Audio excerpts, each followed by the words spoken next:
I believe my 5-year world with my partner was built on absolute trust until her high school reunion triggered the revelation of a suffocating truth. For 5 years, my world began and ended with Sarah. 5 years.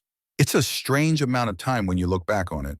It's long enough to build a life to weave your routines and your futures so tightly together that you can't tell where one person's dreams end and the other's begin.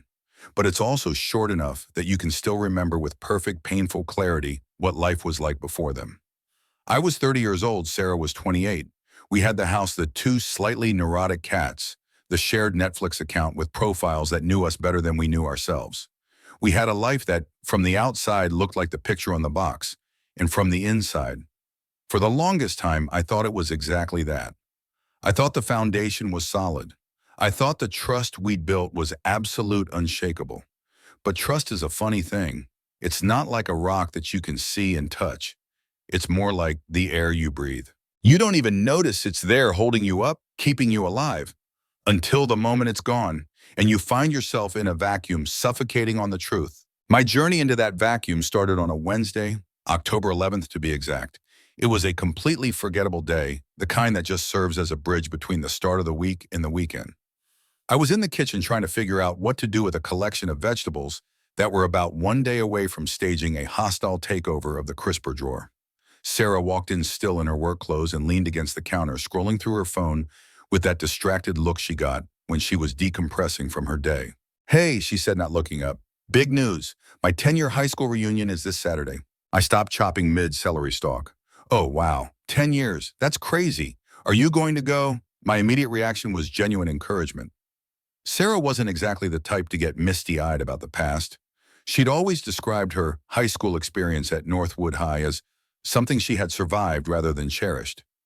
She was an artsy, quiet kid who couldn't wait to escape to a bigger city and a bigger life. So the idea of her voluntarily spending a Saturday night with the ghosts of pep rallies past was surprising. "Yeah, I think so," she said, finally pocketing her phone. She gave me a small, tight smile. "It might be fun to see what everyone's up to. See who got fat, who got rich, you know?" "Totally," I said, turning back to the cutting board. "You should definitely go. It'll be a blast." "Where is it?" "Oh, it's at that place. The Briarwood Lodge. You know, out by the old reservoir," she said. "It's at 8 o'clock on Saturday." The Briarwood Lodge. I'd never heard of it, but it sounded plausible enough. A rustic, out-of-the-way place for a bunch of former classmates to drink cheap wine and lie about their job titles. I didn't think twice about it. I was happy for her. It felt healthy, this sudden urge to reconnect with her roots. I even offered to be her designated driver, but she waved it off. "No, it's fine," she said quickly. A little too quickly. "A few of the girls I used to hang out with are going. We'll probably just carpool and make a night of it. You'd be bored out of your mind." And that was that. The conversation moved on to dinner, to work, to the mundane logistics of a shared life. But a tiny seed had been planted in my mind. It was so small I barely noticed it. A little splinter of wrongness. The Briarwood Lodge at 8, carpooling with the girls. It was a perfect, neat little package. A little too perfect, a little too neat. Over the next day, that tiny splinter started to fester. It wasn't one big thing, but a dozen small things that didn't quite add up. First, there was Sarah's complete lack of preparation. This was a woman who planned our vacations with spreadsheets and laminated itineraries. Yet for her 10-year reunion, an event that was now less than 3 days away, she hadn't mentioned buying a new dress. She hadn't been on the phone catching up with old friends. There was none of the usual pre-event buzz that always filled our house. When I asked her what she was planning to wear, she just shrugged and said, "I'll find something." It was so out of character, it felt like a line from a badly written play. Then there was the nostalgia factor, or rather the complete lack of it. In the 5 years we'd been married, Sarah had never once suggested we visit her hometown. She never pulled out an old yearbook to laugh at the bad haircuts. Her high school friends were names I'd heard maybe once or twice, phantoms from a life she seemed determined to keep in the rearview mirror. And now, all of a sudden, she was eager to dive headfirst back into that world. It just didn't track. The biggest red flag, though, was the one I didn't want to see, the one my brain kept trying to bury under layers of denial and trust. Her high school sweetheart. His name was Benjamin Morales. I knew the story, or at least the version she told me. They were the classic high school power couple, dating all through their junior and senior years. They broke up right after graduation 10 years ago, a teenage romance that had simply run its course. She always spoke of him with a sort of detached fondness, the way you'd talk about a favorite old movie you hadn't seen in years. It was ancient history. It had to be. But as I lay in bed that Wednesday night staring at the ceiling while Sarah slept soundly beside me, my mind couldn't help but drift to him. On Thursday afternoon, I tried to bring it up casually. I was working from home, and she'd just gotten back from running some errands. Hey, I was just thinking. I started trying to sound as nonchalant as possible. Your reunion on Saturday. You think your old flame Benjamin will be there? I tried to say his full name, Benjamin Morales, to make it sound even more like a distant formal memory. The change in her was instantaneous. It was subtle, but it was there. Her shoulders tensed for just a fraction of a second. The easy smile she'd had when she walked in became fixed brittle. Oh, I doubt it, she said, turning away to put her keys in the bowl by the door. I heard he moved to the West Coast years ago. I don't even know what he's doing now. Her back was to me, but I could hear the finality in her voice. It was a door slamming shut. It wasn't a casual who knows, it was a definitive, informationless statement designed to end the conversation. And it did. But it also did something else. It took that little splinter of doubt and drove it right into my heart. She hadn't just answered the question, she deflected it with a very specific, unverifiable piece of information. He moved to the West Coast. It felt rehearsed. It felt like a lie. And that's when the cold dread began to set in. The feeling that I was an actor in a play where everyone but me had a copy of the script. Her vagueness, her lack of excitement, the strange defensive answer about a man she hadn't supposedly seen in over a decade, it all started to swirl together into a toxic, nauseating cocktail of suspicion. I spent the rest of Thursday in a fog. I tried to reason with myself. I was being crazy. I was a jealous, insecure husband making something out of nothing. Married for 5 years, and this is what I'd become. A man who second-guessed his own wife over a high school reunion. I felt ashamed. But no matter how much I tried to logic my way out of it, the feeling wouldn't go away. It was a low hum beneath the surface of everything, a constant reminder that something was fundamentally wrong. The image of her face when I said his name kept replaying in my mind. The flicker in her eyes, the slight tightening of her jaw. It was the face of someone who was hiding something. By Friday morning, the hum had become a roar. I couldn't eat. I couldn't focus on work. The trust I thought was the bedrock of my marriage was crumbling, turning to sand beneath my feet. And I knew with a certainty that chilled me to the bone that I couldn't let it go. I couldn't just smile and kiss her goodbye on Saturday night, wishing her a fun time at the Briarwood Lodge while this poison ate away at me from the inside. I had to know. One way or another, I had to know the truth. And I had a terrible sinking feeling that the truth was not going to set me free. It was going to burn my entire world to the ground. That Friday, October 13th, was a special kind of torment. Every tick of the clock was a drop of water on my forehead. I went through the motions of my remote workday, sitting at my desk, staring at spreadsheets that might as well have been written in ancient Greek. My mind wasn't on quarterly reports. It was in a phantom car driving to a phantom lodge, watching my wife of 5 years walk into a room full of ghosts from her past. The roar of suspicion was deafening, swallowing every rational thought, every happy memory, leaving only a gnawing certainty that I was being played for a fool. Around 2 in the afternoon, I couldn't take it anymore. The urge was overwhelming, a physical need like thirst. I had to pull at the thread. I had to see if it would unravel. My hands hovered over the keyboard, trembling slightly. This felt like a point of no return. The moment a husband types his wife's high school into a search bar, something in the marriage has already died. You're no longer partners, you're a detective and a suspect. But the alternative, sitting in silence for another day and a half, letting the poison spread, was unthinkable. I opened a new browser window. My fingers typed the words slowly, deliberately. Northwood High School 10-year reunion. The first few results were generic. The school's official website, some news articles about their football team. A small, pathetic part of me felt a wave of relief. Maybe I was wrong. Maybe it was a small private event. Maybe Sarah's story was true, and I was just a 30-year-old man with the emotional security of a teenager. But the roar in my head urged me on. I refined the search. Northwood High class of year. And there it was, the fourth link down. It wasn't a flashy website. It was a public Facebook event page. The title was written in a cheerful, bold font against a backdrop of the school's faded blue and gold colors, Official Northwood High 10-year reunion. My heart started hammering against my ribs, a frantic trapped bird. I clicked the link. The page loaded. It was all there, every detail laid out in crisp digital clarity for anyone to see.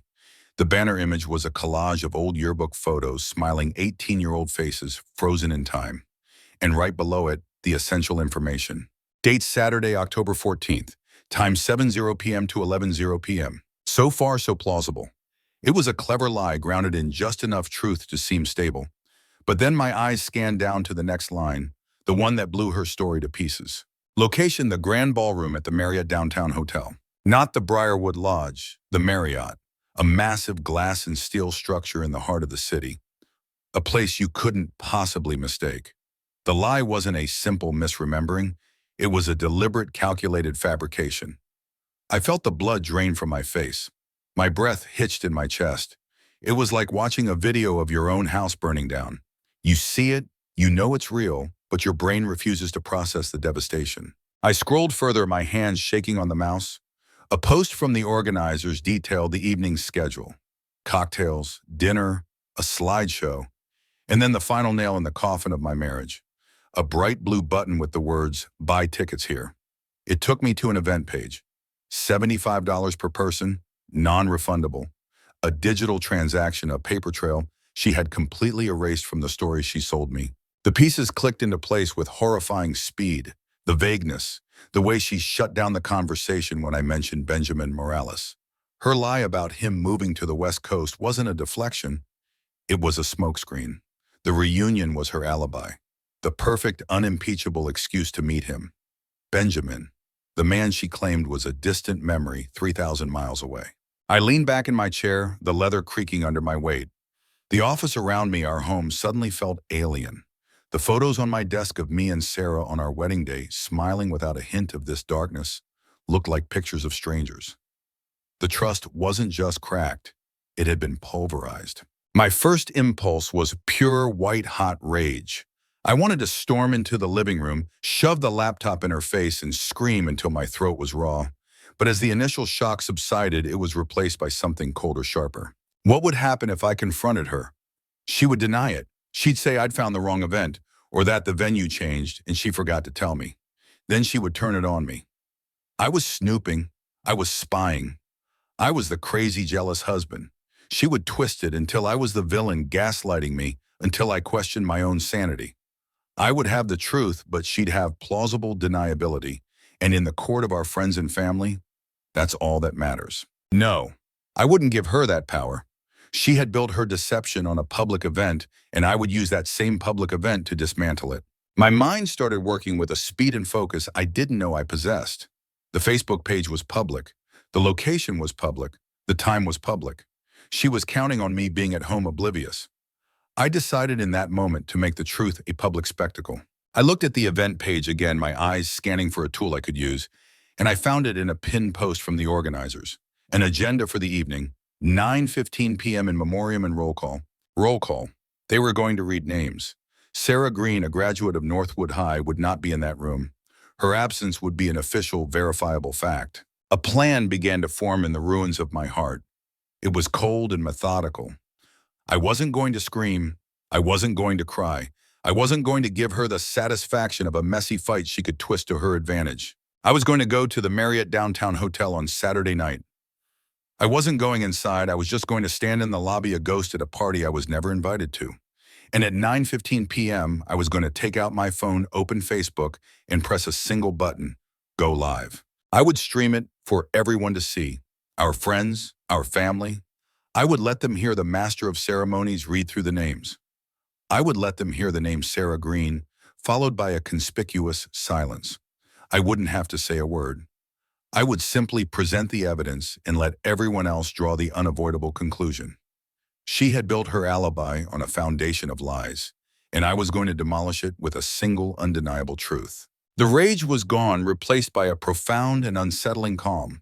The pain was still there, a deep tectonic ache, but it was manageable. It was fuel. For the rest of Friday, I was the perfect husband. I made dinner. We watched a movie. I listened to her talk about how excited she was, how she needed to find the right dress. I nodded and smiled, a hollow shell of the man I was that morning. I was an actor now, too, preparing for the performance of a lifetime. She thought she was in control of the story. She had no idea I was about to become the narrator and write an ending she would never see coming. Saturday, October 14th felt like the longest day of my life. Every tick of the clock was a countdown to a detonation. Sarah spent the afternoon getting ready, a whirlwind of hairspray and nervous excitement. She'd laid out a dress she'd bought weeks ago, a slinky black number I'd never seen before. She asked me how she looked, and I told her she was beautiful. It was the truth, and it was the most painful lie I've ever told. The lie wasn't in the compliment, but in the omission of everything else. The man she was really wearing that dress for wasn't me. She chattered on about old friends she couldn't wait to see, inside jokes I wouldn't understand. I just nodded, my heart a block of ice in my chest. Each word was another twist of the knife. She was so confident, so completely secure in her deception. When she finally kissed me goodbye, her lips were warm, but all I felt was the chilling finality of it. This was the last time she would kiss me as my wife, even if she didn't know it yet. The door clicked shut behind her, and the silence in our home was deafening. I didn't move for a long time. I just stood there, breathing in the faint scent of her perfume that hung in the air, a ghost of a life that was already over. Then I looked at the clock. It was time. The drive to the Marriott downtown hotel was surreal. The city lights blurred past the windows, a vibrant, living world that felt a million miles away from the cold, sterile mission I was on. I parked in the garage across the street and walked over, my hands shoved deep in my pockets. The night air was crisp, and I felt strangely calm, like a soldier before a battle he knows he can't lose but from which he will not emerge unscathed. The hotel lobby was bustling. People in expensive suits and elegant dresses flowed in and out, their laughter echoing off the polished marble floors. I felt invisible, a 30-year-old man in a plain jacket and jeans, a ghost haunting the edges of other people's celebrations. I saw the sign right away, a professionally printed placard on an easel. Welcome, Northwood High Class of 10 years ago, Grand Ballroom, second floor. An arrow pointed towards a grand staircase. I didn't follow it. I had no ticket and no desire to enter that room. My plan relied on staying on the outside, looking in. I found a spot in the atrium on the second floor, a public seating area with a few plush armchairs overlooking the lobby below. Crucially, it was just down the hall from the open double doors of the grand ballroom. I could hear the muffled thump of music and the rising and falling chatter of 100 conversations. I could see people mingling near the entrance, grabbing drinks from a satellite bar, their faces lit with the joy of reunion, and I could hear quite clearly the amplified voice of the master of ceremonies coming from the PA system inside. My stage was set. I sat down, my back to a large potted plant, and waited. For over an hour I watched them. People who had grown up with my wife. People who knew her as a bright-eyed teenager, the girl who dated Benjamin Morales. I wondered how many of them knew he was supposed to be 3,000 miles away. I wondered how many of them would have believed her lie as easily as I almost did. My phone felt heavy in my pocket. As 9:15 p.m. approached, my heart started to hammer against my ribs. My calm was evaporating, replaced by a surge of adrenaline. This was it. There was no turning back. I pulled out my phone, my thumb hovering over the Facebook app. I could still stop. I could go home, confront her tomorrow, and have the ugly private fight she expected. We could scream and cry and maybe even try to salvage the wreckage. But salvage what a marriage built on a foundation that had just been revealed to be quicksand? No. The only thing left to do was to control the demolition. At exactly 9:15 p.m., I opened the app. I started a new live video. For the title, I typed "At the Northwood High 10-year reunion." I made sure the privacy was set to public. I took a deep breath, aimed the camera not at my face, but at the ornate entrance to the ballroom, and I pressed the button. Go live! A small red icon appeared in the corner of my screen. The number of viewers popped up: 3, 7, 15. The names started to scroll by. Mutual friends, Sarah's cousins, my own sister. They were all seeing this. They were all wondering why I was at their friend's reunion. Just then, the music inside the ballroom faded down. The MC's voice boomed clear as a bell. All right, everyone, if I could have your attention, please. We're going to take a moment now for a very special part of our evening. I held the phone steady, my hand surprisingly firm. First, the MC said, his voice becoming more somber, we'd like to honor the classmates who are no longer with us. Their memories are a blessing to us all. He read two names and a respectful silence fell over the crowd. My stomach clenched. This felt wrong, using a moment of genuine remembrance as the prelude to my own personal drama, but it was part of the agenda, part of the proof. After a moment of silence, the MC's tone brightened again. And now we want to give a shout out to a few people who couldn't make it tonight but sent their best wishes and check in on a few of our lost sheep. We were hoping to see a little segment we're calling Where Are They Now? My heart was pounding. The viewer count on my stream was now over 50. The MC started reading names. David Chen sends his love all the way from Tokyo. We see you, David Jessica Riley. We heard you just had a baby girl. Congratulations. Mark Peterson, your mom told my mom you're in the Army. Now thank you for your service. It was a mix of fond call-outs and good-natured jabs. I held my breath waiting. My phone began to buzz softly with notifications, but I ignored them. I kept the camera locked on the ballroom doors. And then I heard it. Now we had a few people who never RSVP'd, but we were really holding out hope we'd see them tonight. Has anyone here seen Sarah Green?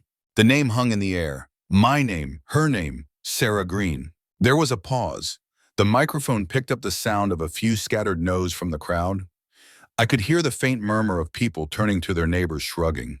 The MC chuckled lightly.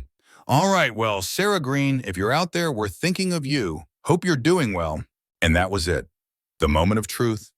An official, public, third-party confirmation. Sarah Green was not at her reunion. She was not in the grand ballroom of the Marriott Downtown Hotel. She was somewhere else entirely, and now over 50 of our closest friends and family knew it too. I kept the camera rolling for another minute as the MC moved on to the next name. I wanted the point to sink in. I let the silence on my end do all the talking. I didn't say a word. I didn't have to. The evidence had been presented. The verdict was in. At 9:20 p.m., after a total runtime of 4 minutes and 32 seconds, I ended the broadcast. The red live icon vanished. The video immediately posted to my timeline. My phone, freed from the stream, exploded with a tidal wave of notifications, texts, messenger alerts, missed calls. I didn't look at a single one. I just sat there for a moment in the plush armchair, the sounds of the party now seeming distant and hollow. It was done. The lie was exposed. The marriage as I had known it for the past 5 years was over. That version of my life had been terminated publicly at 9:20 p.m. on a Saturday night. Somewhere in the city, Sarah was with Benjamin Morales, the 28-year-old high school sweetheart she never got over. They were probably laughing, reminiscing, completely oblivious to the fact that their carefully constructed alibi had just been vaporized in a 4-minute live stream.